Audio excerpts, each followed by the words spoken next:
Muhammad Aldi. Coba mau tahu kalau misalkan minggu kemarin atau hari kemarin Vicky itu kelas apa? Materi apa? Sholat tahajud. Gimana tuh? Apa itu sholat tahajud? Sholat malam.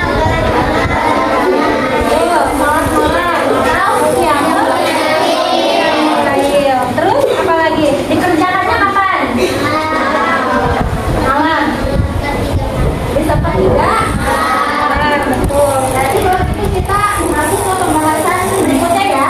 Nah, berarti pada hari ini di materi fikih kita mau membahas tentang ini, waktu dan bilangan rakaat sholat tahajud. Coba sebelumnya kalau waktu tadi dikerjakan kapan?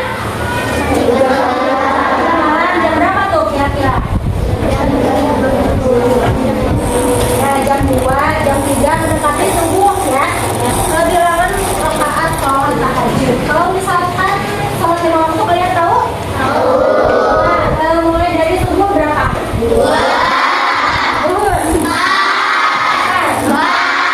Maghrib? 3. Kalau rakaat sholat tahajud berapa tuh? Kalian tahu? Betul, 2. Paling sedikit itu 2. Bisa lebih dari 2 rakaat atau tidak kan? Ya. Waktu sholat tahajud, Rasulullah Shallallahu Alaihi Wasallam menganjurkan kita untuk melaksanakan sholat malam atau sholat tahajud. Waktu pelaksanaan sholat tahajud adalah pada sepertiga malam hingga menjelang subuh, karena sepertiga malam merupakan waktu yang mustajab atau terkabulnya doa oleh Allah. Dan bilangan rakaat sholat tahajud tidak terbatas, tetapi kita boleh melaksanakannya paling sedikit 2 rakaat. Sudah semua nulisnya? Sudah. Coba waktu sholat tahajud itu kapan? Di antara jam berapa kira-kira? 2 jam 3 sampai menjelang subuh. Intinya sebelum subuh ya, itu masih bisa dilakukan untuk sholat tahajud. Nah, kenapa dianjurkan itu untuk dilakukan di sepertiga malam? Soalnya kenapa tuh? Mau tahu nggak? Soalnya di sepertiga malam itu doa-doa itu gampang terkabulnya, gampang dijadinya oleh Allah. Makanya misalkan kalian itu lagi punya keinginan, biasanya kan orang yang lagi punya keinginan sholatnya suka rajin ya, sholat sunatnya rajin, terus berdoanya juga rajin. Terus bilangan rakaat sholat tahajud berapa aja? Paling sedikit 2. Cara mengerjakan sholat tahajud gimana tadi? Yang pertama apa dulu? Sebelum melakukan sholat biasanya apa dulu? Wudu. Terus habis wudu? Doa apa? Wudu. Nah, terus pas mau melakukan sholat tahajudnya? Kita niat. Coba baca sama-sama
huwa as-sa'atu qul Allahumma laka aslamtu wa bika amantu wa 'alaika tawakkaltu wa ilaika anabtu wa bika qasamtu wa ilaika aqamtu faghfir lima qaddamtu wa ma akhartu wa ma asrartu wa ma a'lantu wa ma anta a'lam bihi antal muqaddim wa antal muakhir la ilaha illa anta wa la hawla wa la quwwata illa